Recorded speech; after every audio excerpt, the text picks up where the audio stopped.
Good afternoon, ladies and gentlemen. How is everyone doing out there? You are joined with Sean B. and Scotty, and this is the Rogue Millennial Podcast. Thank you for joining us on this rainy afternoon. It is 3:03 p.m. on May 25th, 2017. Sean B., how's it going over there? Things are great. I am happy to be back. So we took a small little break. Hiatus, they call it in the biz. Is it a hiatus? Yeah. For a reason that I'm not going to get crazy into, but so if you notice something different, you can't see us right now, right? You see the Rogue Millennial Podcast we logo. are now artificial intelligence. We are no longer in a human state. We've been so we've had some professional and life changes go on to where we are no longer able to be very public about the things we say on here for employee reasons, employable reasons, professional reasons. Professional. That's I never have the words. Yeah, I'm bad. My brain is so bad. basically, what happened is we were contacted by the FBI. Right. We both had our sit downs. Yep. But we said fuck them. We're right now doing this from Mexico. Yep. On the run. Absolutely. So yeah. You know, we one of us is on the hook for a pretty good real job career, and part of that is being publicly apolitical and not saying controversial stuff over the airwaves with our faces and full names going on. So because we do not like to be censored, and because we refuse to stop, this is our little temper tantrum kind of 5-year-old. Well, I'll show you guys, and this is my way around this, right? I guess. So one day, you're not gonna tell me what to do. Yeah, see. We're gonna be sitting down with our boss, and they're gonna play this for us. And we're gonna say, "That's not me. That's not me. That's obviously not me. That's obviously not me. No. I have a liberal arts degree. That isn't me. That's totally not me. I don't say those things at all. So anyway, we were. I was. This is Scotty speaking now. I know you guys can't see me, and we sound exactly alike. They're going to know. We don't have to like say I'm Scotty here. Over. Every time you speak. Yeah. So I was kind of battling with myself a minute ago when we were trying to think of a title for this episode, and So here's the thing. Sean has to be kind of my moral compass when it comes to jokes being too soon, I guess, because I have no filter or no like moral boundaries, or I guess, or ethical boundaries. So you're a terrible person is the way they word it. Is it? Yeah. Okay. Yeah. So yeah, for instance, like I had a pretty insensitive Facebook post on the same day as the Ariana Grande I didn't find thing. that insensitive. A few people did. Did you read the comments? Yeah, I looked at a few of those schmutz leaving comments. Yeah. I didn't find it that insensitive though. Yeah. Well, it was. I guess people could think it was aimed at the people, the victims, and it wasn't. It was aimed at the society that reacts to shit like that. Yeah. You were saying this is your reaction, but if we say anything outside of this, right, we're racist or we're bigots or whatever the fucking term I was is. saying, I was pretty much saying, so I had a Facebook post that said something like, all right, guys, get all your hashtags out and make sure you spell Manchester correctly when you plug it into your terrorism response template that, is just a blank template, and you fill in the name of the city or whatever. And what I say, make sure you have your flag filters on and everything, ready, go. Yeah.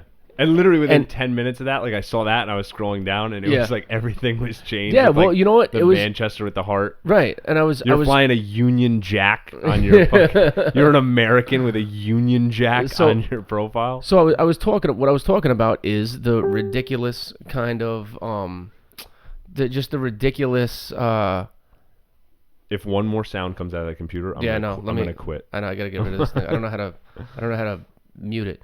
But so we have this ridiculous kind of reaction to national tragedies or tragedies throughout the world, where we have like a template that we have to follow. It's like a step of things. Like, okay, so change your flags or change your colors on your Facebook picture to the flag of the country that was attacked, and then make sure you write that your hearts and minds or hearts and prayers or thoughts and prayers are with the victims and blah blah blah. And when will this carnage end? And then make sure you preach about how even though there's a certain group of people that are doing all of these things, that we still have to accept all of them and let them happen here. Here's the best part that I saw. So I did the same thing that everybody else does. Well, let me preface that. A lot of people go on and make those hashtags, and I don't think their heads are always in the right places. They don't always think these things through. You know what I see a lot of? Like apolitical people doing it. Like people who don't really get involved in politics, right? But they see a tragedy and they say, hey, this is a tragedy.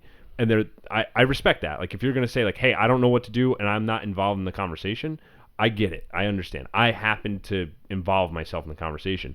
But the funniest thing I saw was the same people posting like, this is terrible. What kind of sick human would do this to children? Blah, blah, blah. I can tell you exactly what kind of sick human would do this to children. So on this page, on this same guy's page, and you have to take into account that I'm friends with a lot of people from Ireland. So I get like a fucking European socialism sprinkled into my Facebook page that you probably don't get. So on this guy's same page, he had who would do this to children, blah, blah. The next post within hours was, let's not forget that the cab drivers and people, first responders, were Muslims saving these children's lives. Like that was literally his next post after saying who would do this to a child. What? Yeah, so he was basically saying this isn't an Islam issue, this isn't a Muslim issue, because the taxi, like you heard the story about the one taxi driver who brought like a ridiculous amount of kids to. No. Yeah, there was a taxi driver who was just like pulling up to the front, getting as many people into the cab as he could, and driving them to a hotel down the road. That's great. Yeah, so he basically used the fact that guy was Muslim to say, hey, this isn't a Muslim thing. Right. Which, listen, we've had this conversation before, and I'm in the camp of blowback's real, and this is our blowback. So, like, I feel terribly sad. The fact that it was children, the fact that it was young girls, and I have a daughter was even fucking worse. But I'm also in the camp of my government created these atrocities for the most part. That guy was a Libyan refugee. Hillary Clinton single-handedly, they call it Clinton's war in Washington, D.C., single-handedly created the Manchester bombing. See, full circle, always back to a Clinton, those fucking bastards. See, but I just have a problem with, I don't care what started it, because it's too late. Right? I really. But it's honestly, not too late when we're still making the same mistakes. Well, that's yes, the part we can stop it from continuing. But as far as like you're gonna say because we keep getting bombed because of something that happened 10 years ago or something, I can't use that as, and I know you're not doing this, but people are almost using it as a justification for like, oh well, we deserve it. It's like, no, we don't fucking deserve it. Just like a fucking million innocent children in Hiroshima and Nagasaki didn't deserve to have their fucking skin melted off just because their military did something to our military. Yeah. Right? The average American walking down the street right now does not deserve anything, and they do not owe anybody anything. Now, if you want to make the case that myself, having fought in Iraq and done things, right, that you say, well, I deserve it, then I might actually listen. I might say, okay, well, you have a point there, right? Me and people that I know, you have a point. Yeah, but I disagree, but you got a point. I can see where you're coming from. I look at it as I support the system that does it. So like I almost feel a guilt that my tax dollars, against my will, fund the military complex that this country has, the military-industrial complex that this country has, and it bothers me. But it's against your will. Yeah, but it doesn't matter. It's still happening.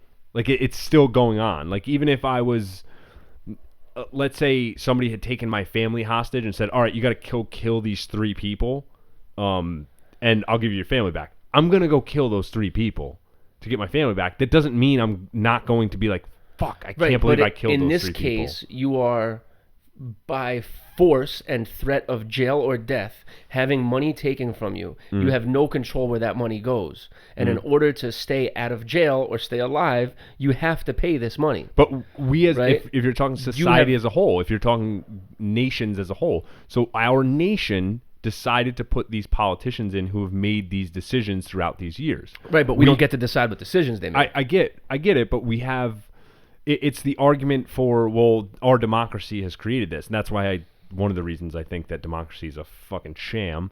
But it's seriously, when we say that you can't say that we deserve this. I get saying that we deserve it and when I say we, I'm talking about like all of Western civilization. When I get that it's a harsh term to say we deserve this, but if you just look at it in a body count, if you're talking just numerically, we're still winning by a fuck ton. And take out military. Like, so you brought up Pearl Harbor. So we attacked innocent people after they attacked our military. In these cases, we've been attacking innocent people in a lot of the cases because we've come up with this determination that, you know what, since they're not showing up on a battlefield dressed in a specific color, we're just going to take males from an age to an age, or we're going to take people who fit a description, or we're going to hit locations that we don't even know what's going on. I mean, we've bombed hospitals, weddings, like all these terrible things we've done. Even for this bombing, when this bombing happened in Manchester, yes, terrible, I get it. We relate better to it because it's Western civilization. These bombings happen all the time in these areas that we've disrupted. That didn't happen before until we disrupted it. Iraq never had a suicide bombing until we showed up. Afghanistan never had any issues. I mean, they had their own things they had wars with Russia and things like that. But I'm saying in their actual... Well, how did those countries, which were not always Muslim countries, become Muslim countries? How did our country become a... Through force. Yeah, but through violence. How did our country come to existence? There's very few... I'm not talking about a country. No, but there's very few cultures. There's very few cultures that didn't happen through force. Things have been done a crazy but I'm saying way for a very long time. those things were happening before Americans went and intervened there. No, like the modern day, like if you went back 50 years, look at the African countries where they have like what's it called, Boko Haram, right? And they're going around trying to spread Islam. Yeah, that's just they're ISIS. Going into they're going into freaking schools, elementary schools, taking all the boys and beheading them and telling the girls, you can go free but convert to Islam. So like, my point is until there was Western intervention in these areas, that those things weren't occurring. Go back 50, 60 years in a country like Syria. It wasn't occurring. Iraq literally never had a suicide bombing, and now they average one a month or one a week or some ridiculous number. Never. They never had one until we showed up. That's something that somebody was talking about. So prior to like 88, 89, nothing. We intervene, and all of a sudden they have these issues. The same way how we prop up dictators, and then we say, fuck, we don't like that one. Let's see what happens when we take that one out. We took out Gaddafi, right? It's a completely failed state now. We let this dude get fucked with a knife in his asshole. I heard that's on video somewhere. It is. You haven't watched it? No, I just learned about this recently. Up on like the, I knew that he came. We came. We saw. He died. Yeah. No, he got fucked in the ass with a knife. Yeah, on video. Yeah. Is that like? Can you find it somewhere, like on YouTube? Yeah, probably not YouTube, but yeah, I've seen it. I saw it years ago. It's probably like what's the shitty YouTube, like Live Leak or something? That's probably where you find it. Yeah.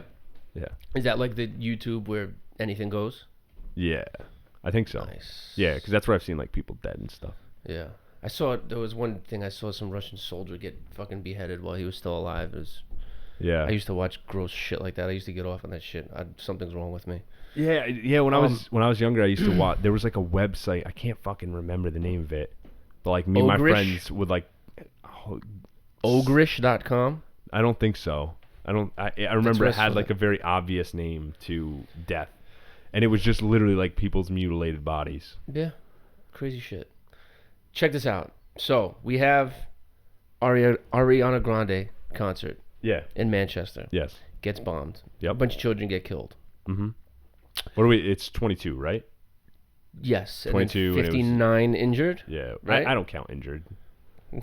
It's just such. Okay. Yeah, I want to see the death toll. I don't count the injured because Okay. it just gets ridiculous. Like imagine if they did that for 9/11. What about how many people were injured? Imagine if they counted how many people were injured was around during 9/11, because that's a fairly new phenomenon, because they want to make things seem very dramatic, like there will be a shooting and they're like 2 dead, 137 injured. Right. Yeah, so Or I take it'll away say, the grain of salt, 59 people dead, including women and children. yeah, they always Let's preface gloss that. over the men. And listen, if you want me to admit, we live in a patriarchy, because as soon as I saw that it was a concert, and I think I saw this early because for some reason I was on Twitter's like hashtag, like the trending stuff, yeah, and like a video popped up and I watched it and I was like, what the fuck is this? Why are these people running out of this thing? So I knew like I turned on Fox and CNN and I ran through like the 4 major news, and I didn't see anything, and like 5 minutes later I saw it. So like I was right there at the cusp of it, and right. my initial thought was, holy shit, like those are kids, and not just kids, like those are young girls. Right. If they were young boys, you wouldn't care as much. I probably not. No, you wouldn't. But Nobody would. Also, you have to remember this, like you have more of an attachment to a young boy because you have a son. That sounded terrible. Yeah, like you touch young boys. Like I've never changed a diaper of a young boy like you have. Right. And like had to clean a butt of a young boy. And like the balls. you touch. Yeah. Like with your hands. Mm-hmm. Yeah, no. But I have a daughter, so it was instantly like, holy shit, like some of these girls were 11, 12, like imagine in 10 years I send my fucking daughter to a concert and some crazy shit right. like this happens. Well, and you know what also sucks, especially when there's kids involved. You know, we can sit here and we can talk shit and politic about any other terrorist attack, but this one that was kind of perpetrated purposely against kids, all of a sudden all reasoning goes out the window. Right? Now, yes, I think it's worse because it was kids and worse because it was little girls. Yeah. But I can still be somewhat objective about this and talk about it as if it was any other terrorist attack. Yeah. Right? But people just lose all ability to reason when it's something emotional like this, when it's kids, especially when you're talking to other parents, especially when you're talking to parents of the same age and same gender of the people that got killed, right? Yeah. For instance, when I said that one thing on Facebook and somebody said, oh, I have daughters and we're going to a concert too. And it was like, yeah, but I have a kid too. Yeah. I'm going to a concert in 2 weeks also. I don't see why we can't say things like this. So it's like some people just when it's emotional for them, they lose all ability to reason. Yeah. They lose all objectivity. You can't even fucking talk about it. But so like the human thought process is too complex to say like, oh, you have to remove that, because people do that a lot with when I talk about like gun rights and stuff. I got into it with a fairly famous guy. I forget his name, Mike something. He was a Baltimore police officer who like debunked on the system. He was on Joe Rogan. Yeah. I That forgot guy. his name. I got I know into you're like talking a 10-thread like Twitter war with him over gun thing. I was like, listen, I support everything you're saying. I love what you're doing.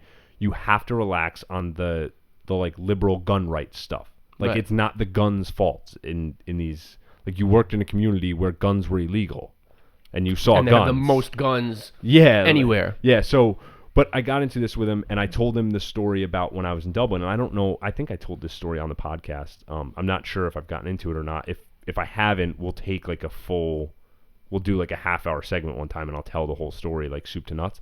But I was in an active shooter situation, multiple active shooters. You told me, but I don't think it was here. Yeah, so we'll do it one day on the podcast. But multiple shooters, etc. And I explained that, like what I felt during that time to him, and he was like, "Oh, well, you can't have that argument because that's an emotional argument." So no, you can't. You're not allowed to debunk my entire argument because Right. you say I have a point of emotion. Right. The human thought process is way too complex to say you have to take all emotions out of it completely. No, I get that. Because if so, we would just type algorithms into a computer, and that's how we got communism. Right. It was the science-based political theory. Right. That makes sense. I get that. But also somebody who has an emotional response or an emotional reaction, completely rejecting any kind of logic, is just as bad. I hate that. I understand what you're saying. Like it wasn't the context to use like I have daughters in. I get that context because it's the same thing. The abortion argument. Like, well, I have children. I couldn't imagine having an abortion. Like, all right, relax. Like there's other conversations to be had outside of you have a child. Right. And I get your point there, but we can't say let's take emotion out of it 100% out of every aspect.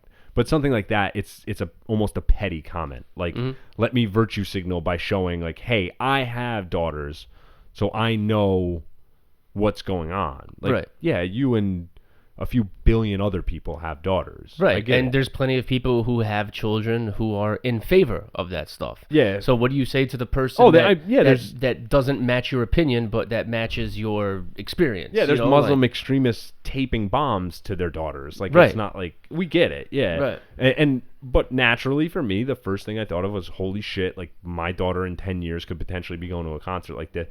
But it was a completely irrational thought, to your point. So it wasn't rational for me to think like, oh my God, I have a daughter. Like, no, like daughters aren't being like targeted here. Like in this specific one, they were being targeted, but it would be a crazy generalization to say, oh my God, all daughters across Western civilization are being targeted. It's kind of ridiculous. Right. So when something like this happens, we have a certain reaction to it. Okay. One of the things that we see happening is we have celebrities jumping on fucking TV saying this and that. Pray for Manchester, but remember, not all Muslims. Hashtag wink. You know, I hope. Katy Perry was... yes, that's what I was about to say. So like, this dumb cunt... Can we just coexist? Katy Perry on the Elvis Duran show, who since being fucking abused for what she said on there, that video is no longer up there. So she's saying we need to love on each other, we need to hug each other and kiss each other and just coexist, and no borders, no barriers, no nothing like that. We just need to love. No government either. Right, but so beyond the stupid, ridiculous thing she said, why do we think that pop stars are uniquely qualified to fucking tell us how we should react to a terrorist situation? You know what I'm saying? Why do we say a black guy got shot by a cop? Let's see what LeBron James has to say about it. You know, Katy Perry weighs in on the Manchester bombing. Is LeBron wearing a shirt about a shooting? What the fuck? Like, where does this come? I mean, I know exactly where it comes from, but why? What in the fuck? Yeah. Why does Katy Perry think she's good at anything else but fucking singing on autotune? With them titties. You know what I'm saying? Like, yeah, exactly. and that fucking stupid haircut she has now, where she looks terrible. Oh, I don't care what her hair looks really? No, like. I mean, she's gorgeous. Oh, I think she she's could literally shave her head with a Bic. I mean, I think she's my favorite pop star looks wise, but her new thing. I saw her performance on Saturday Night Live. She's on to some weird shit now. Is she? It's some like social. Well, even the shit. No shit. There's a name for it. It's like some anti-Trump movement, social justice pop music now. It's fucking crazy. It's ridiculous. It's just cringy. Like, ugh. All right. So we're far enough into his presidency now, though, that we can have an open conversation to say like he's terrible, right? I don't know. Why? Why is he terrible? He's more of the same with a little sprinkle of like. At least the other presidents were doing terrible shit, but like kept this cloak of like you couldn't tell they were a real person. Like him, you can tell he's a real person, but he's still doing these terrible things. And I know that's why a lot of people voted for him, because they were like, hey, like he's real. Like he doesn't go up there and speak like he's like a Harvard grad. Like he just goes up there and talks, and people, it was endearing to people. And now we're seeing, oh, but like he's just a normal guy who's just in the system now. Like he's not doing a lot of the things that he said he would. And there's I think it's Robert Murphy. I mean, a lot of people should like him for not doing the things they said he would, right?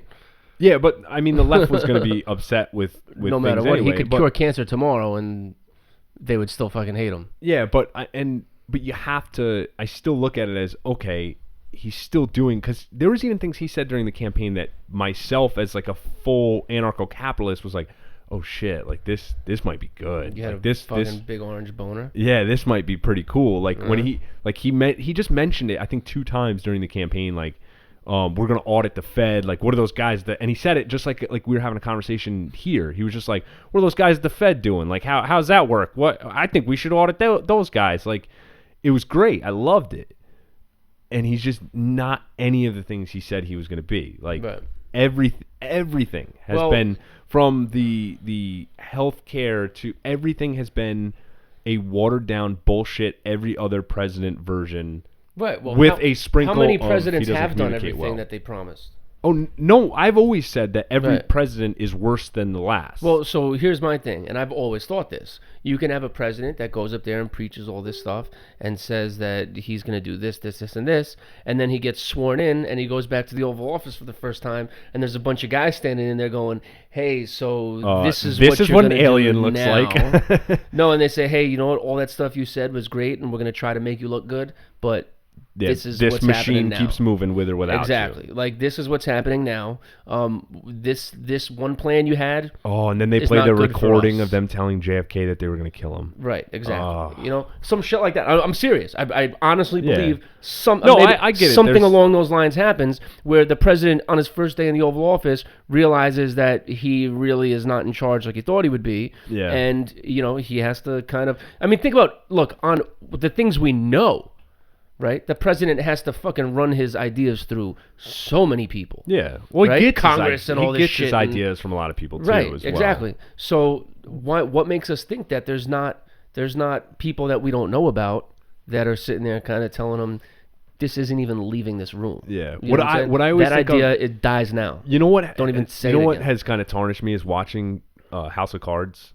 Yeah. Is because, like, so the guys you never know about, like the guys in House of Cards that you know Steve Bannon, you know Sean Spicer. Mm-hmm. What about the guys who advise them? Mm-hmm. Like, I don't know who those guys are. Right. You're never gonna know who they are. Like, what if those guys have the crazy shit? But all I'm saying is, what the right is doing right now that's hurting them really badly.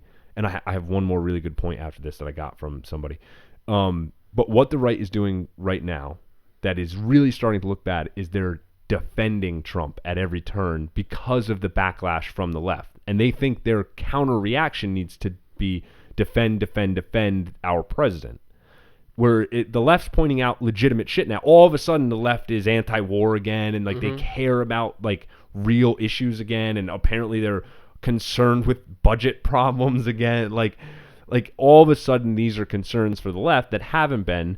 But the right's thing that the right has just flip-flopped back to like, well, he's the president. Like the same shit that the left was saying when it was Obama. So they're doing themselves a real disjustice in all of that. Disjustice. You just made up a new word. Yeah. I constantly make up words. All right, I like it. But if you Disjustice. just use Let's do it and keep moving through. yeah, I shouldn't have said anything.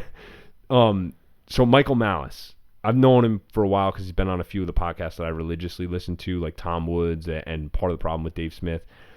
He was on Rogan this week.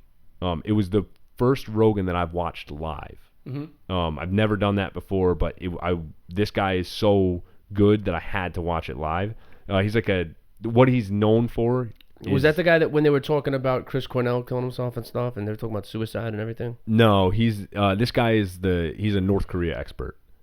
Yes, I saw a clip of that. Yeah. I saw like a 30-minute clip of that. Yeah, you're right. Yeah. So he's absolutely brilliant, funny guy. He's great. He's always doing spots on like Fox stuff. He's a full anarcho-capitalist. He doesn't let it out much, but he's been on Tom Woods. He's the only person to ever host Tom Woods. Fucking great guy. But he made a fucking excellent point. I don't remember where he made it, but he said it's almost like Trump getting elected had an adverse effect that it should have. That it would have been better for Hillary Clinton to get elected because it would have been all of the same shit, but the right would have been able to say, here you go, this is more of the same. This is more of your democratic policies destroying this country. Like, so having Hillary Clinton would have been able to say, like, here, see, I told you, like, all of these policies that you guys have are terrible. Whereas it's Trump now, the left is able to say that. The left is now able to say, hey, I thought Republicans, like, balanced budgets. I thought Republicans, like, conservatives didn't want to be involved in other nations' business, et cetera, et cetera. And what are we? We're involved in all those same things. We right now are as close to socialism as we've ever been, and we had a guy who was preaching, drawing us away from it, Right. and conservatism and things like that. So it's frustrating, and it's tough now to have debates with liberals because they have so much ammunition that all of a sudden they want to use. And I say liberals not in the social justice warrior. They want to talk about fucking how Ariana Grande is a hero and so brave and things like that. Like, I talk about like liberals who actually care about like the way our political system works and the way our classical liberals now they're called. No, a classical liberal is a libertarian. Oh, or a Nazi if you're a college student. Yeah. A Nazi. Anybody who doesn't agree with them is a Nazi. Yeah. So I don't know. I thought that was a great point that we're now at the mercy of 4 to 8 years of listening to look at these Republican policies. And now the problem that's going to arise from this is when we go back to a Democrat, which is inevitably going to happen, whether it's in 4 years or it's in 8 years, we're going to go back to a Democrat. It's going to be 100 times worse than it's ever been. Mm-hmm. It's going to be carte blanche. This shit didn't work under the last guy, so let her rip. And it's going to be more spending and more intervention and more fucking bullshit involvement in our lives. I am at the point now where I'm convinced before I die that the government will run my food source. Like the government will Bread lines. Exactly. Like it will be like a communist state. It's going to be democratic communism. I don't understand that term. Democratic socialism. It's just regular socialism that you asked for. Yeah, it's right. Like, yeah. Oh, but it's democratic socialism.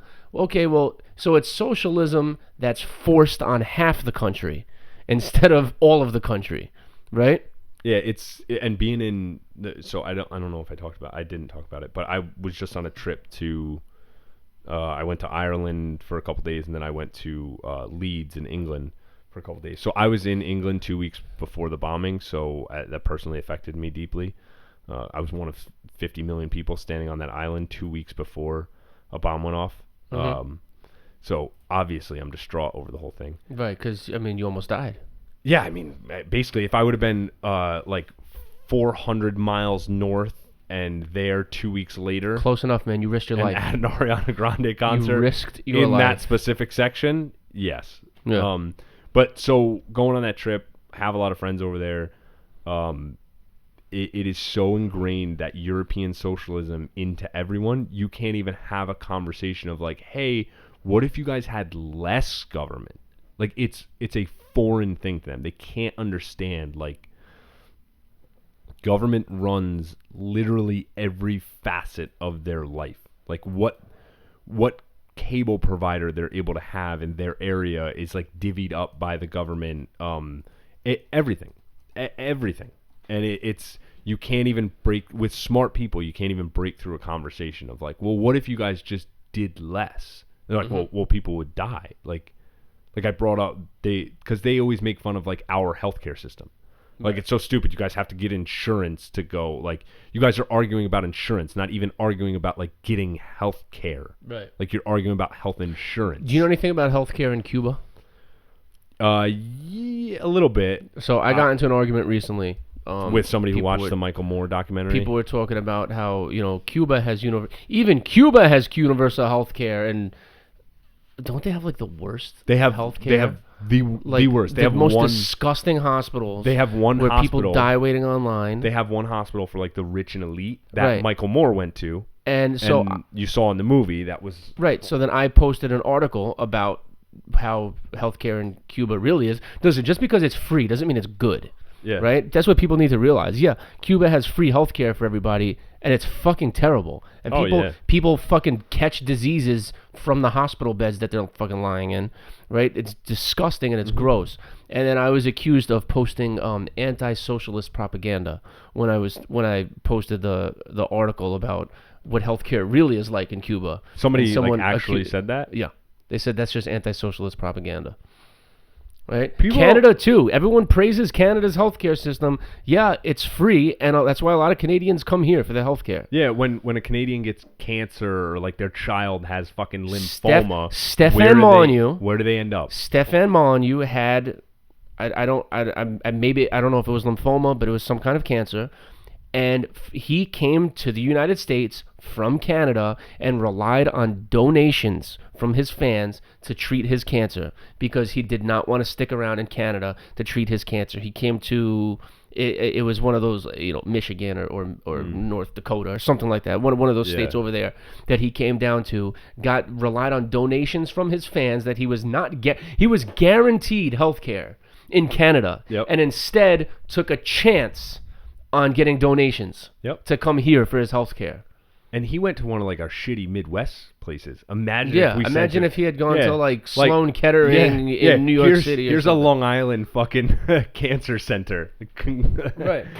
We'll have your cancer gone by the afternoon. He got better health care in the part of the country that nobody cares about. Yeah. no one cares about people's lives in Wisconsin. Dude, you go to Idaho and get better health care. Yeah.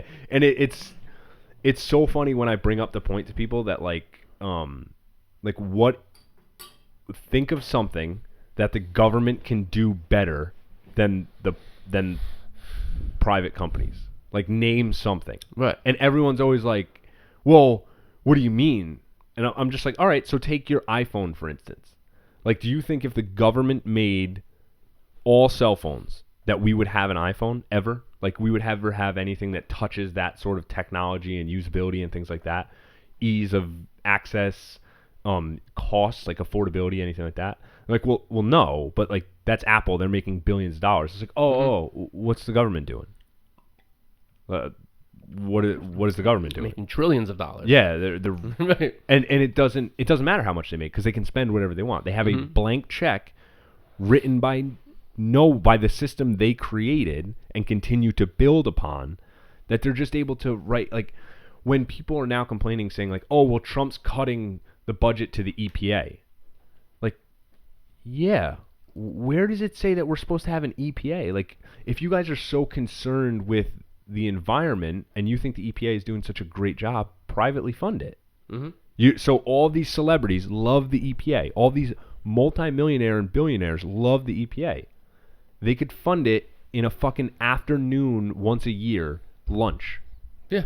Have a fucking mixer with a few of these people and say, hey, we're looking for donations because we're going to save the environment. And these people are going to fork out crazy money. That it doesn't have to be everyone's responsibility. And that's the funny thing I find. Remember when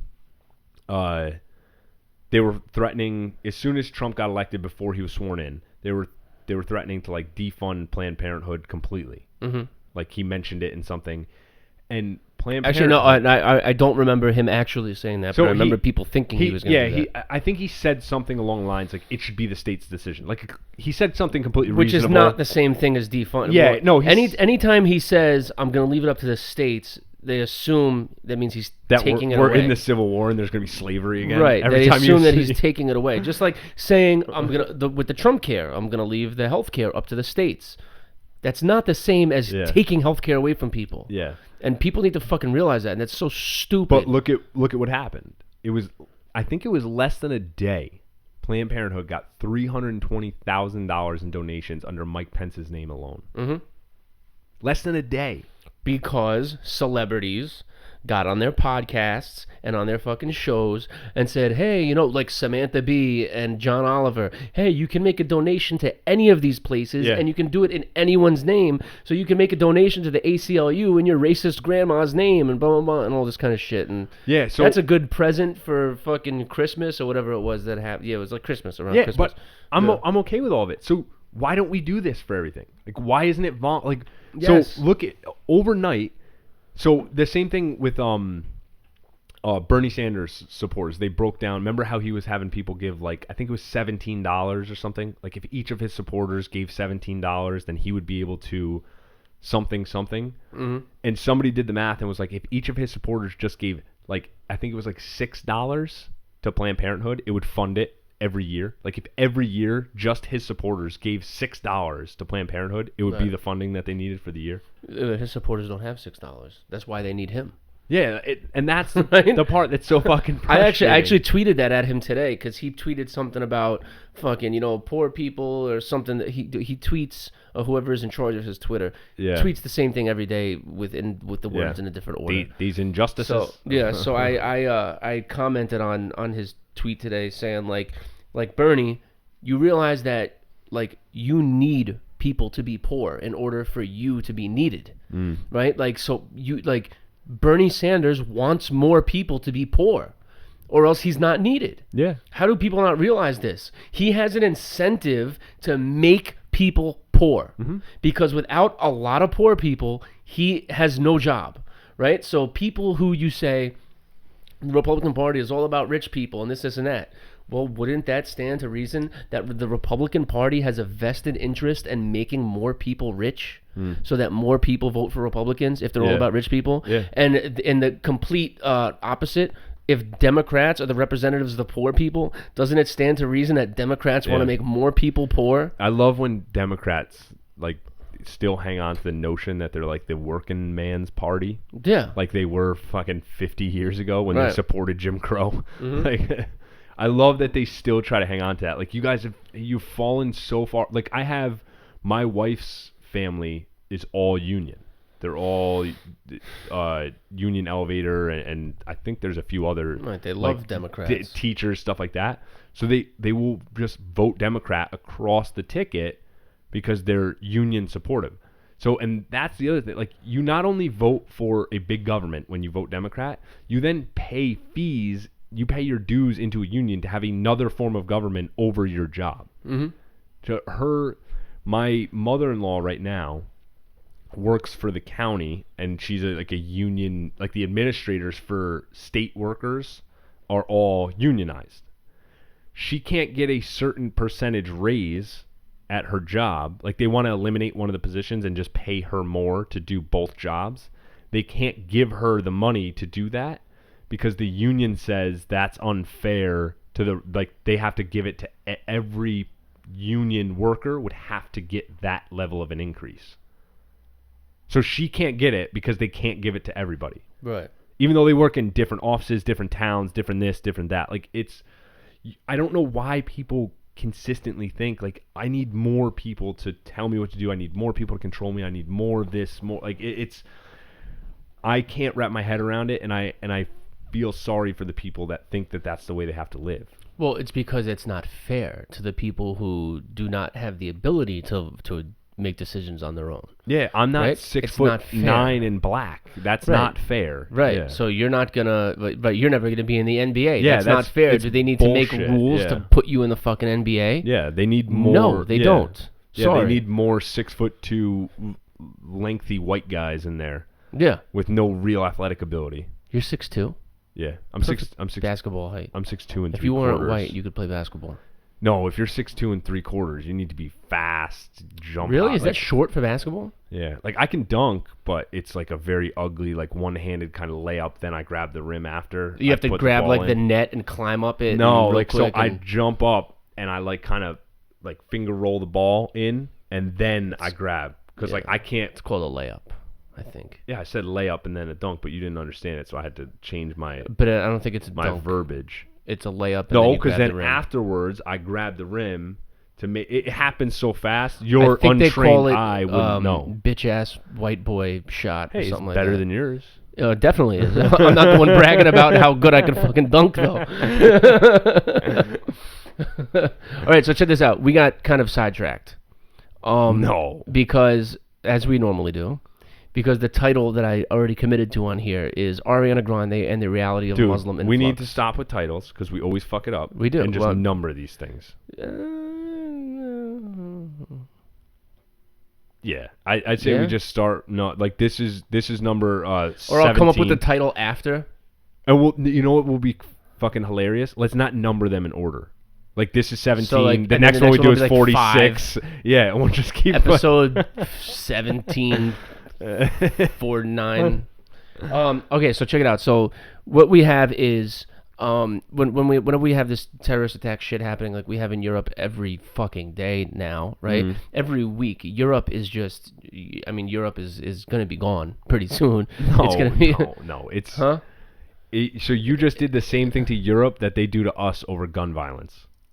So the same thing where they're like, there's a shooting every day. You guys are all going to die. And I'm like, well, there's 340 million of us, so we're all right. Like, there's 1 billion people in Europe. Like, relax that they're all going to die. I don't mean that. I mean, like, it's not going to be Europe anymore. It's not going to be. Oh, but it hasn't been what it is. A lot of countries or what it's supposed to be. It's going to be. Been. I mean, the people that are moving in there are actively through an incredible amount of force and violence trying to turn it into a Muslim nation. No? Isn't that the whole reason for trying to kill as many fucking Westerners as possible? They're taking over a specific, like, they might take over an area or something. Like, hey, this apartment block is now like a Muslim neighborhood. And they're just going to be satisfied and stop there. The same shit there? happens. Yeah, like in Ireland, they're like all over Dublin, there's like Polish type neighborhoods and stuff. And like, so it's the same as that. But do the Polish people come in and start fucking like kicking people out of their neighborhood with force and saying, "Oh, you're not allowed to drink in this neighborhood anymore. This is a Sharia law neighborhood now." No, they don't do that. But it's very dramatic to say, like, oh well, Europe's being overrun by this and things like that. Like, yes, Europe has let in a lot more refugees than we have by 100-fold. They also have 3 times the amount of population, and they have so many different cultures that are more accepting to differences. You have to remember, like, you can travel from right, open you can borders, go from Portugal to Spain to France to Italy in an afternoon and be in 4 completely different worlds. Right.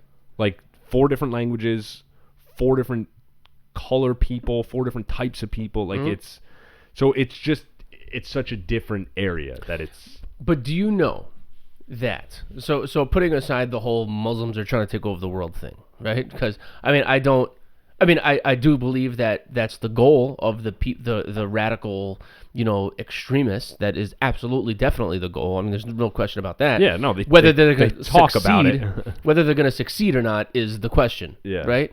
But it does not help. It only helps them succeed, right?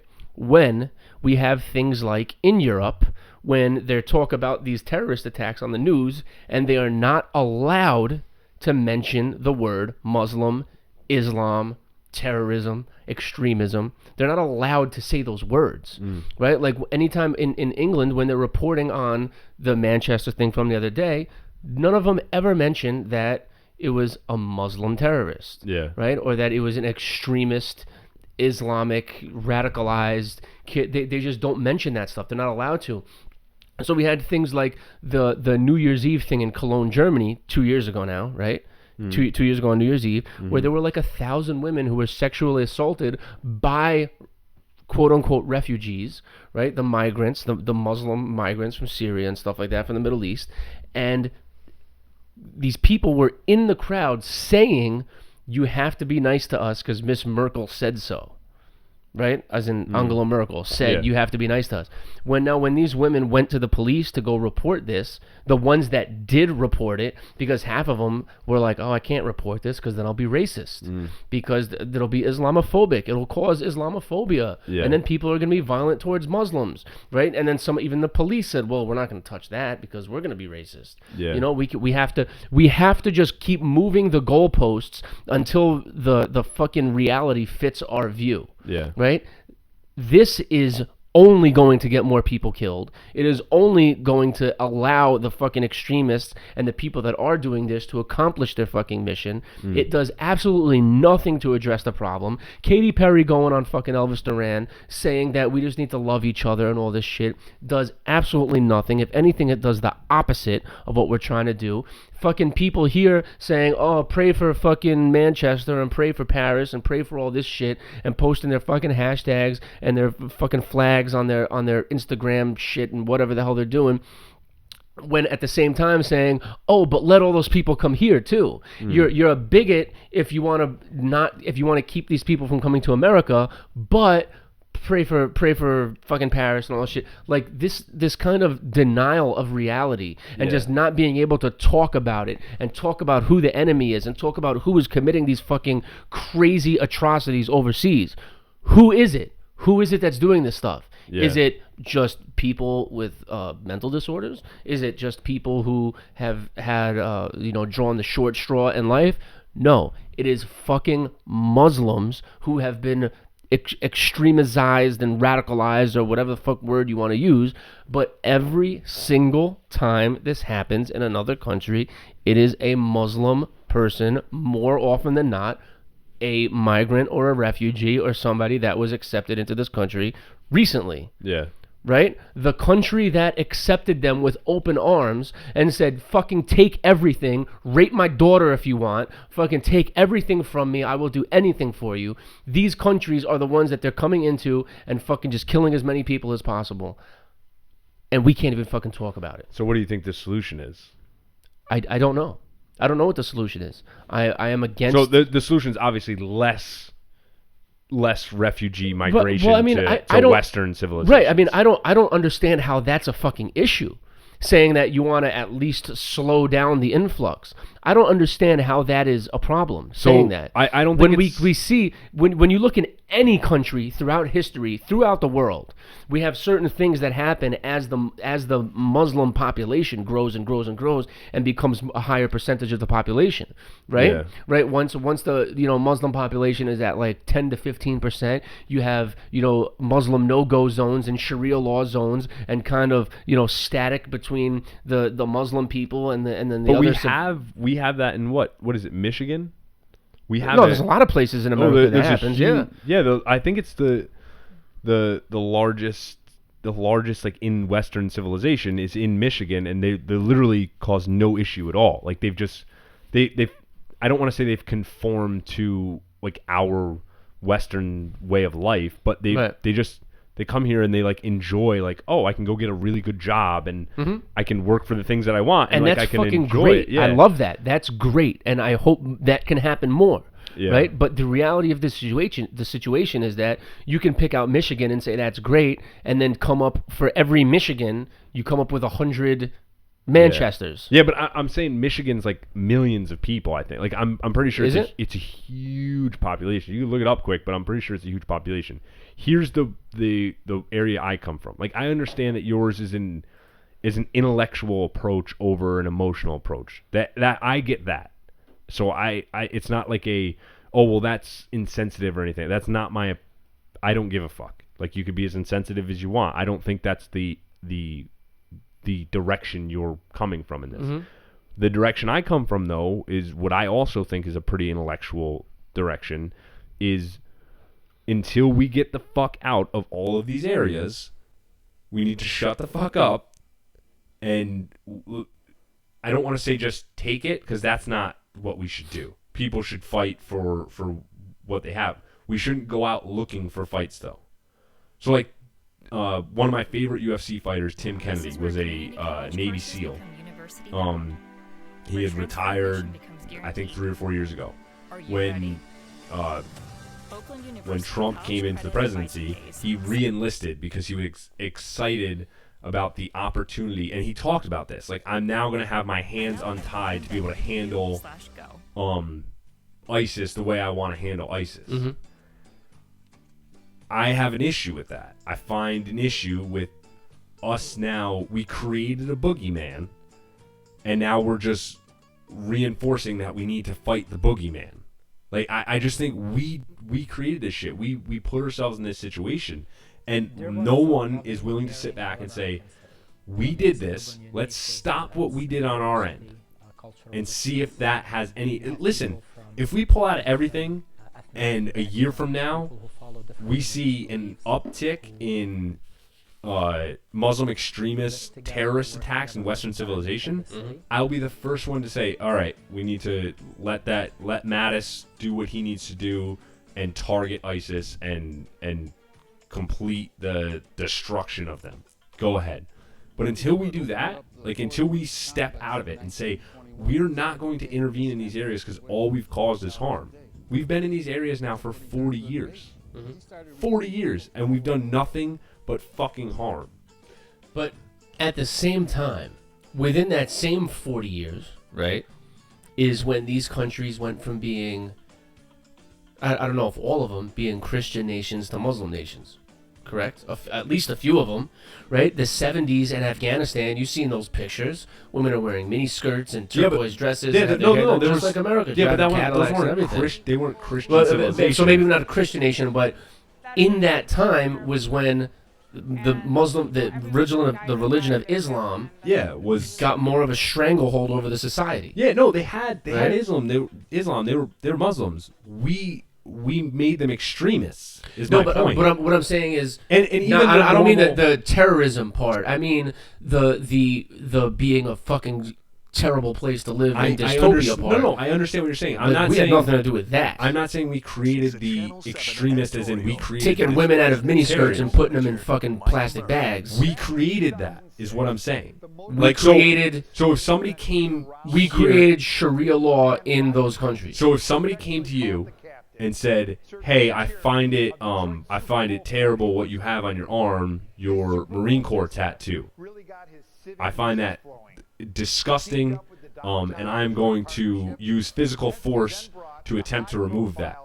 And you were able to get away. What's the next thing you're going to do? You're going to get a fucking Marine Corps tattoo across your forehead to prove to them, go fuck yourself, this is the way I'm going to do things. And that's exactly what we did there. We poked a fucking sleeping bear until it woke up. We created all that. If you did this, look at what's happening in our country. So just take like our ghettos and our urban environments. The police are pushing and pushing and pushing, and these environments are pushing back. And then we're like, whoa, relax, guys. Like you guys are you need to fix your environments. Like, no. You guys created this. Like, your overuse of force in our neighborhoods created this backlash of violence. The same exact thing is happening in the Middle East. And the same thing happened in the South Pacific that we sort of gave up on but sort of didn't. And now look at how it's rearing its fucking ugly head back. So we've created all this bullshit. And now we sit back and think like, oh, well, I mean, Islam is inherently violent. Indonesia is how many fucking Muslim people? They don't seem very violent at all. What countries make up Indonesia? I think it's the largest Muslim population in the world. Well, like you see what's happening in the Philippines right now, right? In what aspect? With Muslims taking over the Philippines. Oh, I thought you were talking about their president just murdering people who do drugs. No, well, I mean, but there was a huge terrorist attack in the Philippines just yesterday or 2 days ago. It was? I have no idea about that. Yeah, so the Philippines is a very big Christian nation. Oh yeah, they're very religious. Ingrained into their. I don't know, are they Catholic? It's ingrained into their politics and everything. Yeah. And they're starting to have a huge Muslim influx. And I mean, I don't want to. I don't know the entire story. I know it just from hearing about it, but I know that just recently, like within the last couple of days, right around the same time as Manchester, there was something happened in the Philippines. I'm gonna look it up because I don't want to fuck up the story. The biggest terrorist in the Philippines is their president. He literally kills hundreds of people, like drug users. He kills drug dealers and stuff too, but if he finds like junkies, he orders police to kill them. He's a sick fuck, because that's the way he thinks he's going to eradicate drugs from the Philippines. Filipino army rescues 78 hostages and kills 13 ISIS-linked terrorists. That was a news story from 14 hours ago. Philippines terror. Americans warned after church hostage-taking policeman beheaded. From a day ago. Philippine army launches attacks against ISIS-linked terrorist group. I just googled like Philippines terrorism. Yeah. But yeah, there's something going on in the Philippines. And so they beheaded one guy? Let me see. There's a lot of Filipinos. You're gonna have to behead more than one to get me to go, ooh. Let's see. What would I even look up? The Philippines. Philippines. Tweet Manny Pacquiao and ask him. I didn't know anybody else from the Philippines.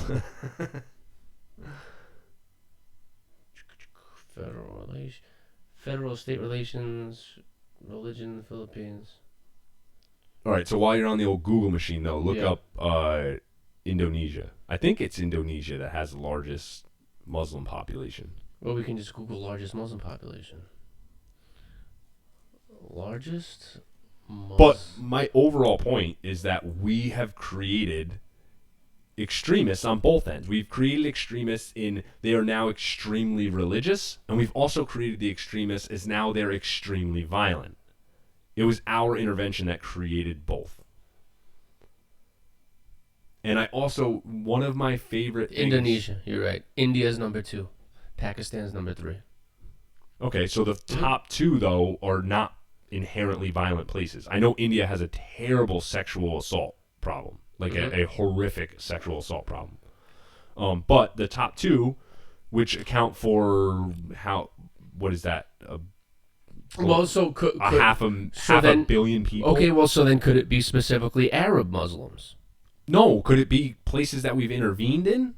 It could. You can't take that into account at all? It could, but I mean, you're also like, so in America, right, and in Western countries, we tend to not punish innocent people for things that other countries have done, right? Like I'm sure you don't believe in killing fucking innocent Iraqi children because of terrorists. Yeah, you and I don't here, believe right? that, but our president believes that. But what I'm saying is that it seems like in these countries the kind of mainstream idea is that, well, the American military did something, so innocent Americans need to pay. Or Westerners period. Europe needs to pay for fucking being rich but or something. We do that. You and I don't think like that, but our president thinks like that, and presidents before him think like that, and our military leaders think like that. Our president, during the campaign trail, literally said, we need to attack these people's families in regards to Muslim extremists. He said, we need to attack these people's families. Mm-hmm. And that's now the president of our country. He's supposed to be the representative of us. And it's another reason why representative government is so fucking stupid, because people are too complex, especially when you get this many people together. But you can't tell me that if you're not getting a lot of TV in Libya, I'm sure. But I'm sure the clip of Donald Trump saying we need to go after these people's families made its rounds through Libya. So it's to me, I can't say that I understand, and I can't say that I conform to their thinking or anything like that. But until we clean our room, until we get our shit together, clean our laundry, we need to shut the fuck up and work on our own shit. Look at all the countries that do that. Nothing's fucking happening.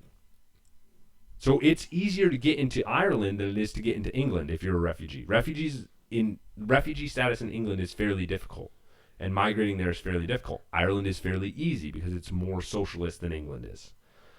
Well, because and people would rather go to Ireland, right? Because they're gonna get more shit. Well, yeah, you get a decent amount in both, but yeah, Ireland you're gonna get it faster. You're gonna get a little bit more, and there's plenty of Muslims in Ireland.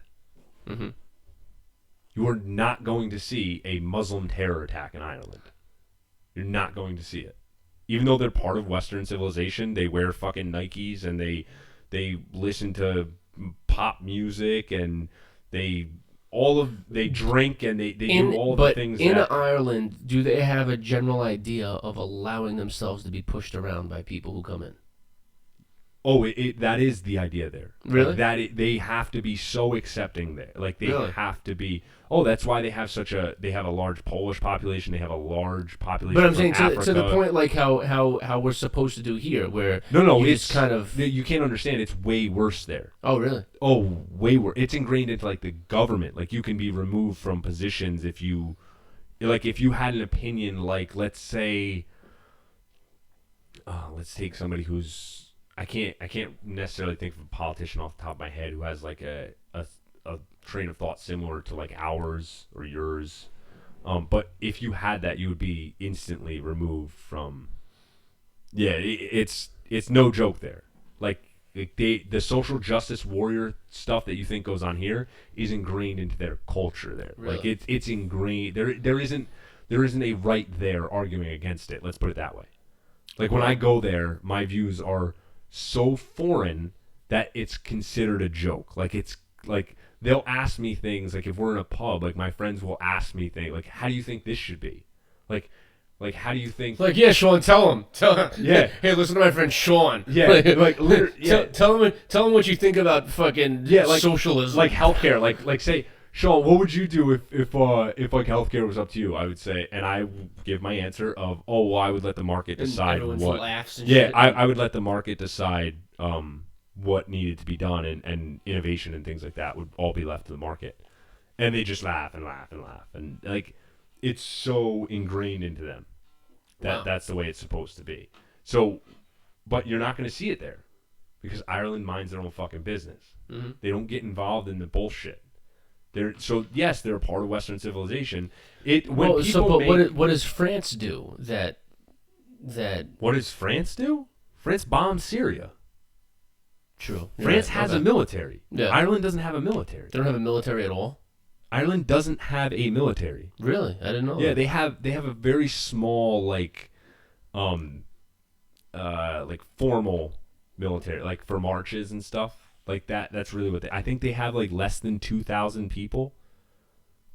They would, if they were ever attacked, they would essentially rely on the UK's military. Like if you're Irish, if you hold an Irish passport, you can join the UK military. Isn't that only Northern Ireland? Yes.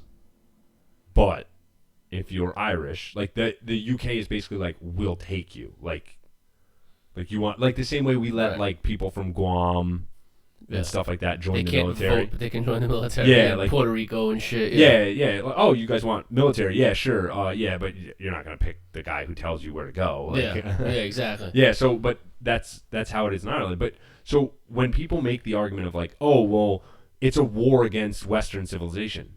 Time out. No, it isn't. It's a war against Western civilization authoritarian government. So to me, it's the same thing when George Bush was going around saying like, well, they hate us for our freedom. At no point did anyone think that they hated us for our freedom.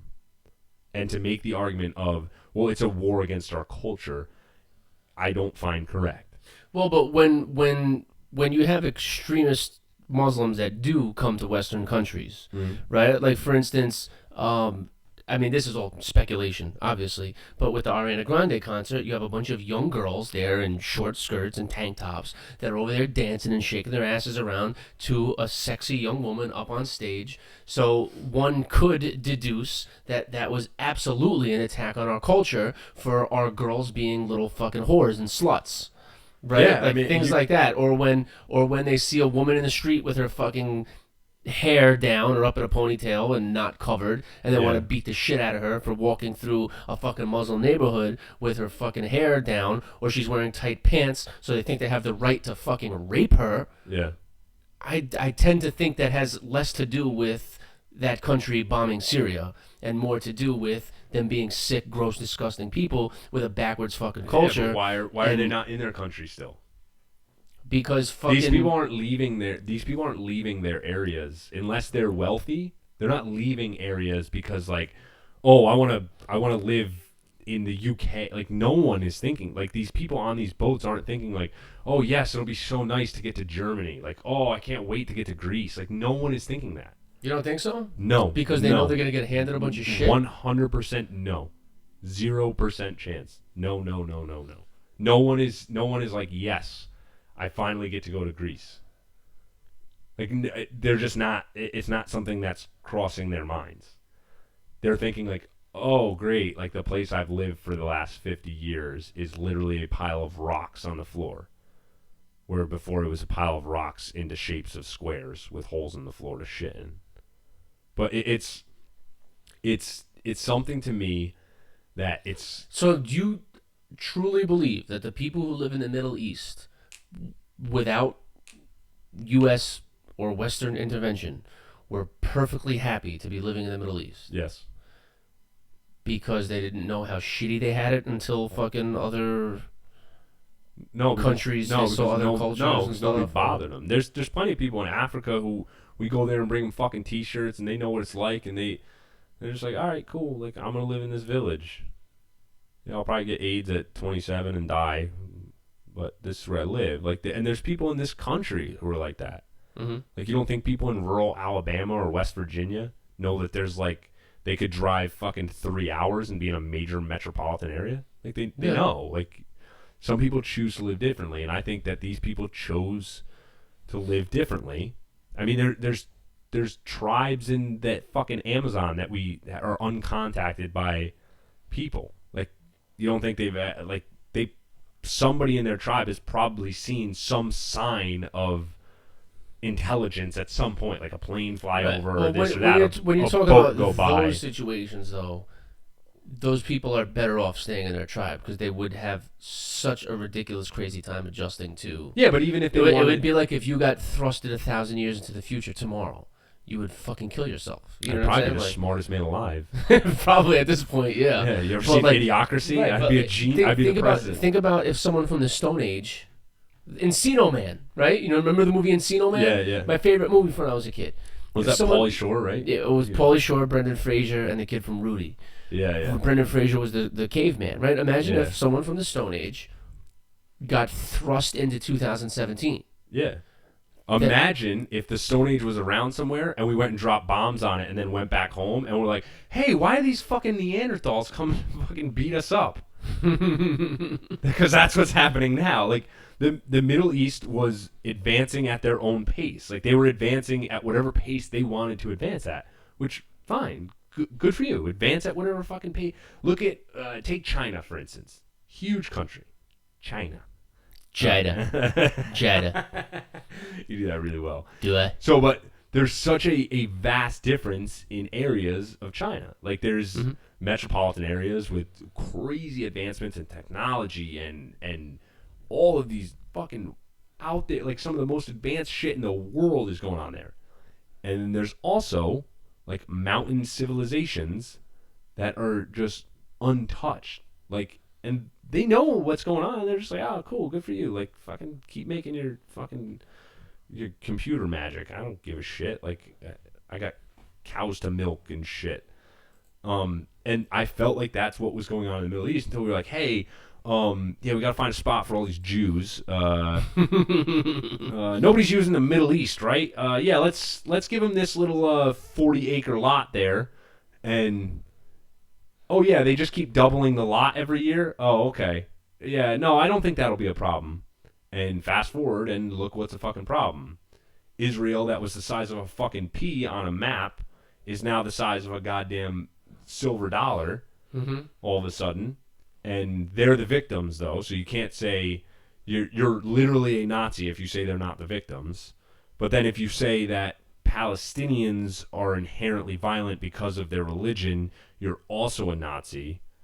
So you're in a tricky catch-22 there. But overall, my point in the beginning is our intervention has led to their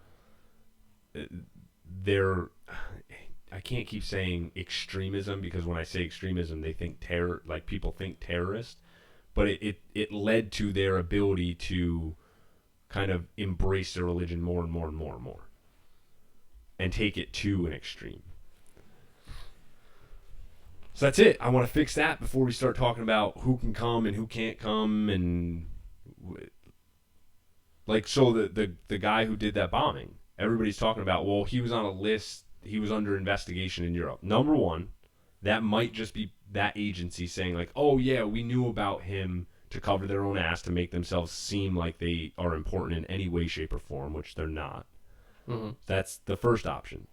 The second option is, how the fuck do you know how somebody gets on this list? The guy might just be on the list because he's from Libya. But the real question is, why the fuck is he there? Why is he in Manchester? What made him leave Libya? And I guarantee you it was Western civilization, Western government intervened at some point that made him leave. Right. Well, I mean, if you have a leak in your house, right, and this is a very simplistic analogy. If you have a leak in your house, one of your pipes is leaking and it's flooding your fucking house, right? Like you're flooding, you're going to drown. What do you do first? Do you plug the hole? Or do you go to the source of the fucking you go- water? you go- Do you go to the water plant and fucking shut it down? Yeah. And say, you know what I'm saying? Like, what do you do Yeah, first? you go turn water off. Right, but you're about to drown in your fucking house. Your house is flooding. You know what I'm saying? Like, are you gonna plug the hole first, or are you gonna trek to the fucking water plant and fucking go to wherever the water's coming from? It's not a hole. No, you don't go to the water plant. You turn your water off. Like there's simple.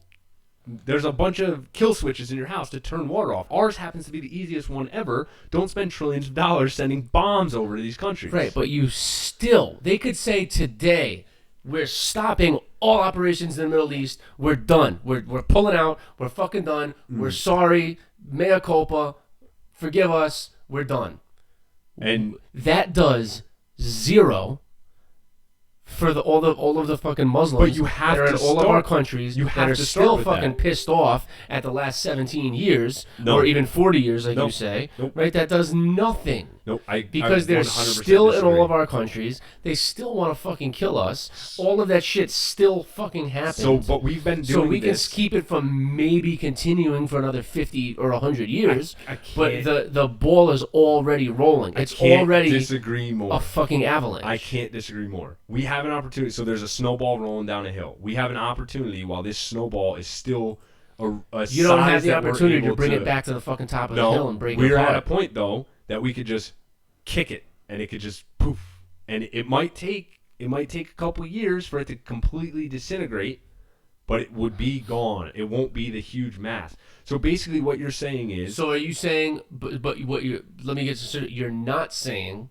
that all of the people that left the Middle these East people aren't going to go to back come home and just be Right, like, exactly. oh, okay. So they're yeah. going to stay in the countries where they are now, which is the Western civilization countries, which they have already started a mission to fucking take over. They're already in countries that they refuse to assimilate to their culture, that they're going to set up their own little neighborhoods and enclaves. So, and but we're everything like still that. creating more. So Right. your argument is because they won't leave, we should keep creating more. So you want to continue No, I'm to not create saying we should. refugees. No, I don't want to continue. I'm just saying stopping now doesn't do anything for the current situation. But I won't talk about any of the situation until we stop making them. Is my point in all of this. Like the same thing about the bombing. Like everyone wants to talk about like, oh, well, we need to stop, and no one wants to say, let's stop creating them.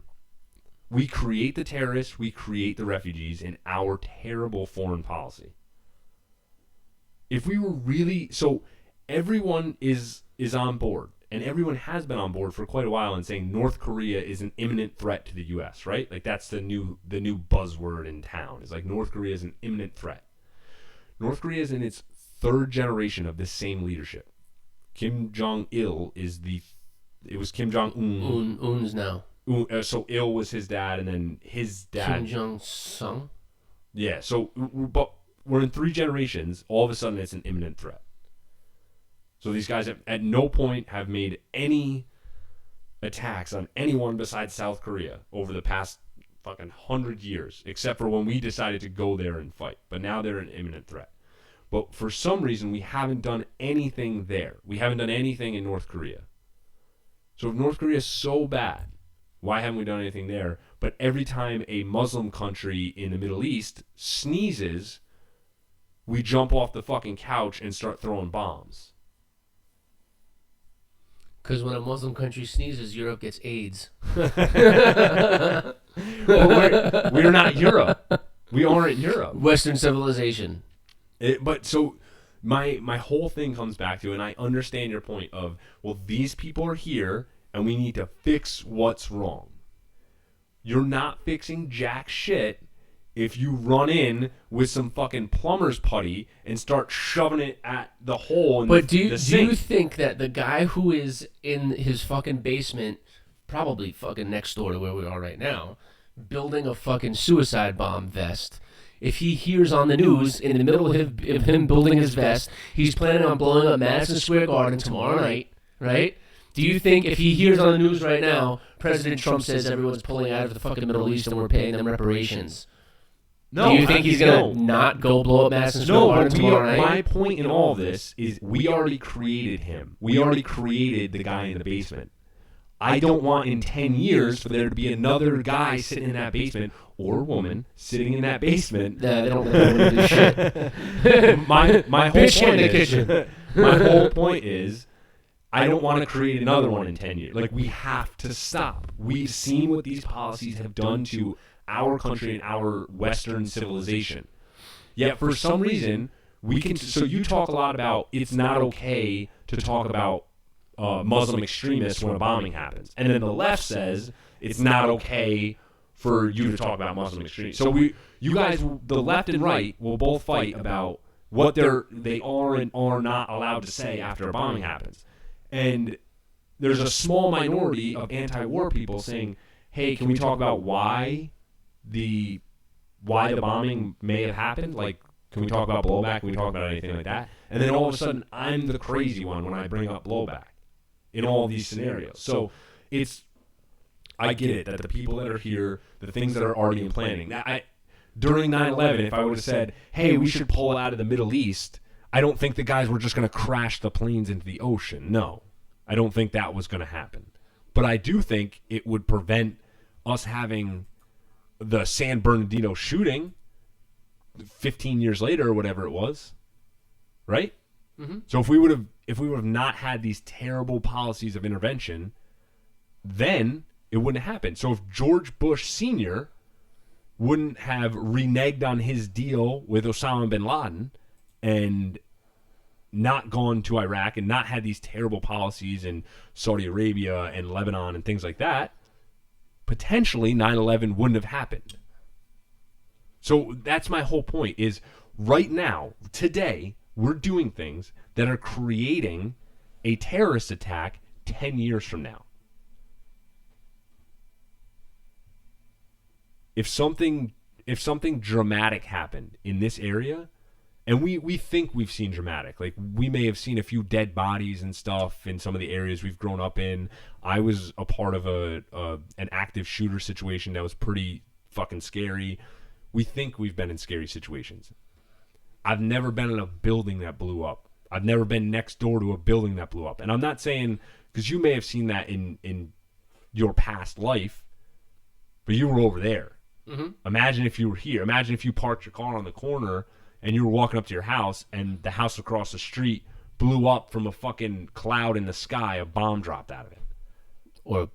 And then you found out that bomb was from Mount Vernon, the town of Mount Vernon.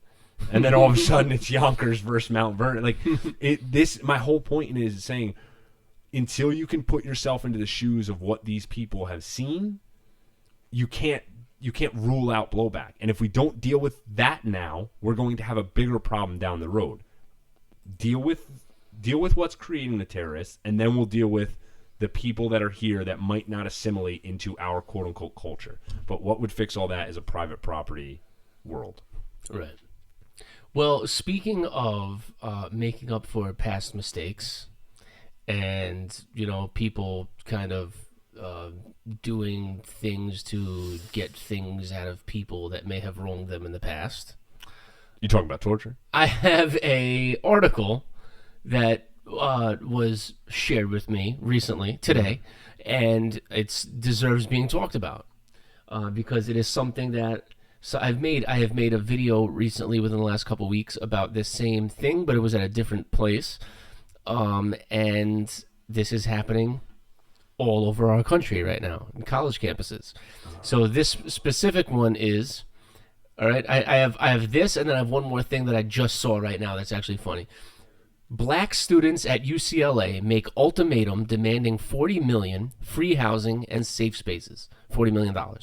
Free housing and safe spaces. Is it like an active robberies going on, or are there? No, they're demanding things from the president of the college. So, for instance, did they kidnap him? I don't understand under what context. I'm going to read it to you right now. But did you see the video that I made about the UC Santa Cruz? I didn't get a chance. So at UC Santa Cruz, we had the black student body kind of like barricaded themselves into a building and said, "We're not coming out until you meet all our demands." Right? They had a list of demands. There was like 3 or 4 demands. Oh, so domestic terrorism. Is pretty much. Yeah, pretty much. And they were holed up in that building for like 3 days. Their demands were that there's like a Rosa Parks building or something like that, named after Rosa Parks. We want to call it the Malcolm X building. No, they want it to be exclusively black housing. We want Kool-Aid in the water fountains. They want it to be exclusively black housing for black students. Okay. Black identified students. So, I doubt Rachel Dolezal would let her live there. Wait, no, like, so I can identify myself as a different race? Because that was a question that came up with the transgender thing. Like no, it doesn't work that way. It's not convenient. Okay. So it doesn't work that way. Right. So we have. I would identify as Native American because I feel like they were the most oppressed.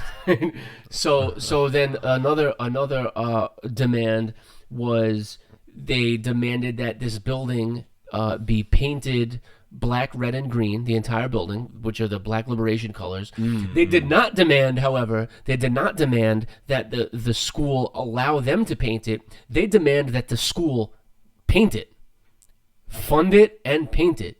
Meaning, instead of having a nice little community organization meeting where everyone would come together and all the black students would come together and paint the building themselves, and they would be allowed to do it, they want to pay some Mexicans below minimum wage, lower than minimum wage to do it for them. Right? So they're going to pay some Mexicans $2 an hour to fucking paint the entire building. Yeah. And then their other that was their most ridiculous demand. And then another one of the demands was that every incoming student needs to take mandatory diversity training before the first day of classes so that they can learn how to live with black students, because obviously every white person comes from fucking white utopia where they've never encountered someone of another race, and it's their perfect white Candyland world where they get to fucking eat fucking lollipops off of trees and shit and jerk each other off all day, and it's just fucking great, and it's beautiful, and it's a wonderful place to be. Yeah, right? my alarm clock in the morning is like the cash machines. Right, yeah. They just spit cash in your face and fucking just bust white privilege all over your face. It's great. Yeah. So now, not surprisingly, but just as gross and cringeworthy, the UC Santa Cruz administration, whatever, agreed to every single one of these. No. Yes, they did. No way. Yep, they did. They agreed to every single fucking demand. Now. So UC Santa Cruz now has a segregated. I think starting for the spring semester or starting now, they would have had to do it now. So they probably are painting the building now, and I think by the fall they have to have this class going on. Shit. So now the same thing is happening at UCLA. Let's show this up on the screen. So now at UCLA, we have black students at UCLA make ultimatum demanding $40 million. Okay, we have the African Student Union at the University of California has issued a list of demands which include a $40 million endowment, their own safe spaces on campus, and a mandatory cultural awareness training for all students as compensation for what they call racially insensitive incidents. The demands listed in an open letter cite different racial attacks on campus. Listen to this. It gets good. Black students at UCLA are consistently, this is a quote from the letter, made the targets of racist attacks by fellow students, faculty, and administration, the African Student Union writes in their 8-point ultimatum. Unfortunately, on April 30th, 2017, a photo was released depicting the student government president holding a gang sign. So it's the white dude putting up the blood sign. What? A white dude. Is that cultural appropriation? It's an attack on black students somehow. It's a racist attack on black students. Hey, motherfucker. That's our language. This is like the weakest. Y'all can't use hand signals. Right. So ASU goes on citing racist stickers that were posted on campus back in 2015. Now listen, this is where it gets really bad. Okay, really bad. One of the stickers listed the criminal rap sheet of Freddie Gray, who was the Baltimore guy that got killed, that died in police custody in Baltimore. Remember after they had the Baltimore riots after that? Yeah. Okay. Another sticker said, quote, "If only Freddie Gray had followed the damn law, he'd still be alive." And another said, "Stop whining and start following the goddamn law." Wasn't Freddie Gray the one that died in the back of the car? Yeah, in the paddy wagon. That they didn't buckle him into? Yeah, well, I mean, there was... nobody knows what happened there. No, the one of the officers testified that, we didn't buckle him in.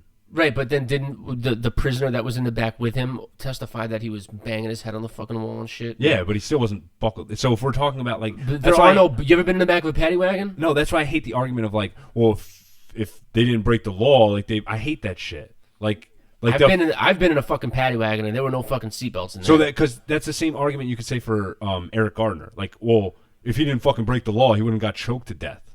What? He sold a fucking cigarette for $1. But when you say something like he got killed for selling cigarettes, that completely ignores everything that happened in between. No. Right? Like, there was an escalation of events that led to him being Yeah, he's killed. been arrested 40 times for bullshit. That's the escalation of events. No, but I'm talking if somebody about knocked on your door every morning and said, "Hey, what'd you do illegal today?" Eventually, you'd get pretty pissed, right? But still, there was still an escalation of events that led to that. He didn't get killed for selling cigarettes, just like Trayvon Martin didn't get killed for wearing a hoodie. He didn't just get killed for breaking the law. There's an escalation of events. You can't just exactly. But I'm saying this is not racist. No, I get that this college is being ridiculous, but whenever we bring up like the deaths of minorities by police, everyone wants to look at like, oh, this is a race issue. No, this is a fucking police brutality and a police state that we live in issue. You guys keep voting for more government. Here's your more government, motherfuckers. Okay, well, listen to this. Hold on. So another example of racism given by the African Student Union was a Kanye Western themed party held in 2015, during which attendees dressed in baggy clothes or wore padded bottoms to look like Kim Kardashian. Since nothing has been done in recent years, the African Student Union is demanding that UCLA administrators work with black students toward the development of a more positive campus climate, the group's open letter says. Okay, see, I thought when you say Kanye Western, it was going to be like you do blackface and wear a cowboy hat. No, it's just, well, let's look like Kanye West and Kim Kardashian. Oh. None of these things. Well, I'll keep the idea for myself because I thought it was pretty good. Now, good. my fucking question that I always ask is, how stupid do these dumb fucking college kids feel when they go to their parents and their grandparents and they talk about the horrible, terrible racism they experience on college because they don't have enough black teachers, right? Like, and their grandmother's like, "Oh, so you're a victim of racism? What happened? Like, how many dogs attacked you today? How many police dogs attacked you? How many fire hoses? Actually, none, Grandma. Oh, they shot you with fire hoses." No.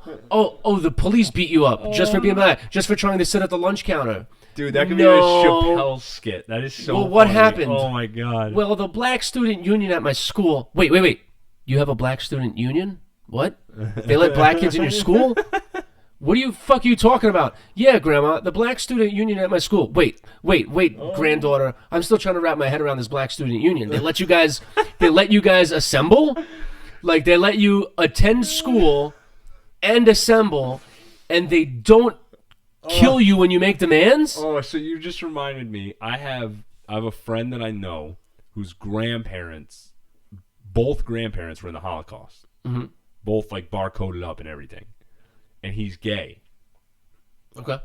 And so I just, as you were doing that, the reason I started to laugh so hard is because I pictured him going to his grandparents and be like, "Oh, you wouldn't believe how oppressed I am as a gay male in 2017." Right. And then being like, "Oh, do you I have think a bar? Do you have a barcode? Do you have a serial number fucking burned into your forearm? So they know when they kill you that they killed the right one?" Right. Like, oh God, like, this is fucking insane. dude. We need to make like an animated cartoon of that. Right. Holy So shit. you gotta listen to this because it gets better. It gets so much better. And usually I wouldn't read an entire article. There's 2 paragraphs left, I promise. But this just gets so good. So among its demands is a $40 million endowment, which, according to the letter, would fund a comprehensive effort. Jordans. Yeah, that too. would fund a comprehensive effort to address the underrepresentation of African American students, faculty, and staff at our university. Pause. This is me talking now. How about we ask, if there is an underrepresentation of African American students in your university, meaning there's not enough black kids at your school, why don't we ask how many of them tried to get into your fucking school? Yeah. Why don't we ever ask that? Right? When I went to a college, we had one of these diversity, racism meetings in like the main auditorium, and I said, "Oh, I saw the flyer," and I said, "I'm skipping class and I'm going to that just because I want to fucking start shit." Right? Yeah. And they were talking about how, there's only like 117 black kids in our school, and I raised my hand. I stood up. And everybody was going, my name's John, and I'm Native American and black, and blah, blah, blah. And they were, like, giving their little racial background. Yeah. And their oppression stats. And I stood up and I said, my name's Scotty, and I have something to say. And it doesn't matter what my racial background is, because what I have to say makes fucking sense no matter who I am. You know what I'm saying? Like, you're not going to fucking disqualify me from this conversation because you don't like what my ethnic makeup is. What are you, Puerto Rican and Italian, right? Yeah. Yeah. Oh, I heard the best slur for Italians today. What? Oh, but let me don't get me sidetracked. Hold on. It's so good. So I said, you say there's only this many amount of black kids at school. I said, and they said, yeah, and it's an atrocity. Well, do you know how many applied? And it was like their heads were gonna explode. They were like, what? What do you mean? I was like, well, if there's 117 black students in the school and 120 applied. We're doing all right. Pretty good fucking odds. Yeah. And they were just like, well, you're distracting from the point. If 20,000 applied, then holy shit, we got a problem. Exactly. Yeah. So anyway, let me just keep. So quote, 40 million is just a drop in the bucket for the University. African Student Union Chair Alicia Friesen told the Daily Bruin. Berkeley already has a $30 to $40 million endowment, even though they have less African American students, she said. I'm sure she sounded like that too. Also on a list of demands are physical safe spaces for the African Student Union and its projects, which would include meetings, gatherings, safe spaces, and be staffed by a director and an office manager. The list goes on to demand that the university create anti-discrimination policies against prejudicial behavior. One policy the ASU wants is mandatory cultural awareness training for all incoming students, faculty, staff members, and campus police officers. Last paragraph and we're done, because this is where it gets good. In addition, ASU wants university to establish the position of Black Student Financial Aid Officer that would advocate for financial aid for previously dismissed students and also ensure 4 years of guaranteed free housing for Black students. The ASU argues that securing housing is especially difficult for Black students due to low socioeconomic status, difficulty of navigating the first-generation college experience, and difficulties remaining financially stable amidst the rising civil living cost in Westwood. That's the most racist thing I've ever heard. Yeah, the irony involved of like, right. we need a committee to ensure no prejudices, while they say we need to make a space that only blacks can go to. Suck at managing money, right? The ultimatum also demands the creation, listen to this, of at least 5 fully funded student positions with bi-weekly salaries of at least $15 an hour. Friesen said ASU is giving the administration until May 18th to respond to their demands, which passed. UCLA spokesperson Brian Haas said the administration is reviewing the ASU's list of demands. So you know how I always bring up this one guy whenever we talk about like white privilege and stuff, I talk about like the most successful people from my town. Like it's this black family called the Whites. Really? Yeah. He just posted on Instagram like a picture of him and his brother at the Harvard Law School graduation. His brother graduated with something. Harvard had their own graduation for black students.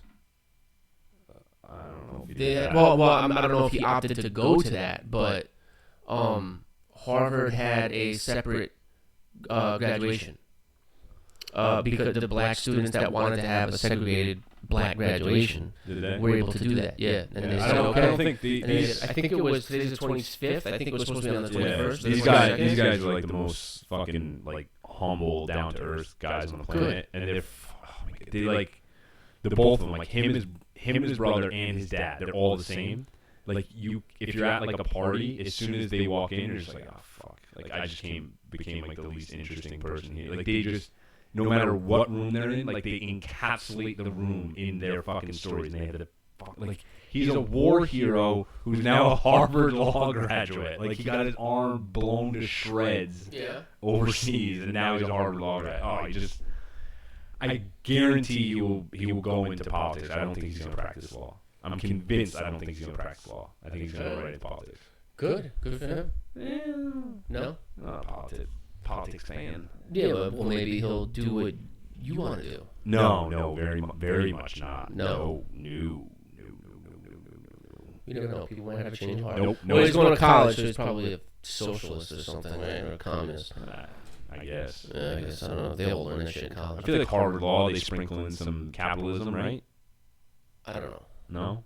Well, probably not. I mean, how are they going to keep the white elite going if these Ivy League schools aren't telling people about capitalism? Remember, Harvard Law was the place where they were able to opt out of learning rape law in case they were triggered by it.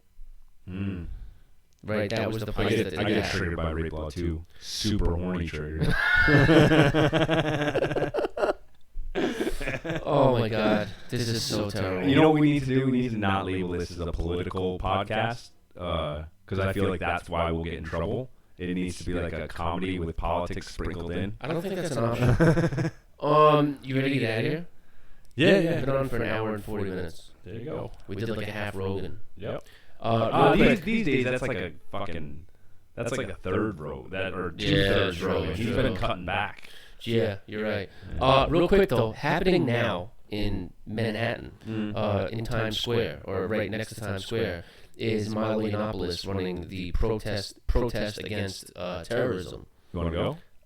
I mean, it's been happening already for a while. I would never go. Henry Grullon, who was the friend of the show who had called in that one time to talk about the plight of being on TV. I wasn't around, but I watched it. He is live streaming from there right now. Okay. So hopefully, maybe we'll talk to him soon and see what went on there. I guess they were going to be talking a lot of shit of Linda Sarsour. Okay. You know who that is? Yep. Yeah. So they were doing that kind of stuff. I would have given my left testicle to go see Milo and hang out with him and stuff, but it's raining outside today and we had this to do. So Could you want to fuck him? Totally, 100%. Only top though. I'm a top. He only likes black dudes. It's unfortunate for us. But anyway, what do you think? Is that a wrap? Yeah, that's a wrap. No video, first show wrap. I know. I hope anyone who was listening had a good time listening. We had a couple people listening at one point. Yeah. I think they got tired after the hour 15-minute mark though. Yeah. So maybe we'll try to keep these shorter next time.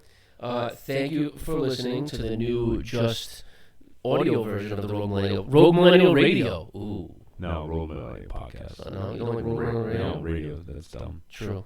Okay. Radio's dead. Yeah, Radio's dead. I have terrible ideas. Anyway, everyone, thank you for listening. This will be up on SoundCloud soon. Love you guys. Scotty out. Thanks, guys. Sean B out. Sean B out. Thanks for listening. Is what I have to say.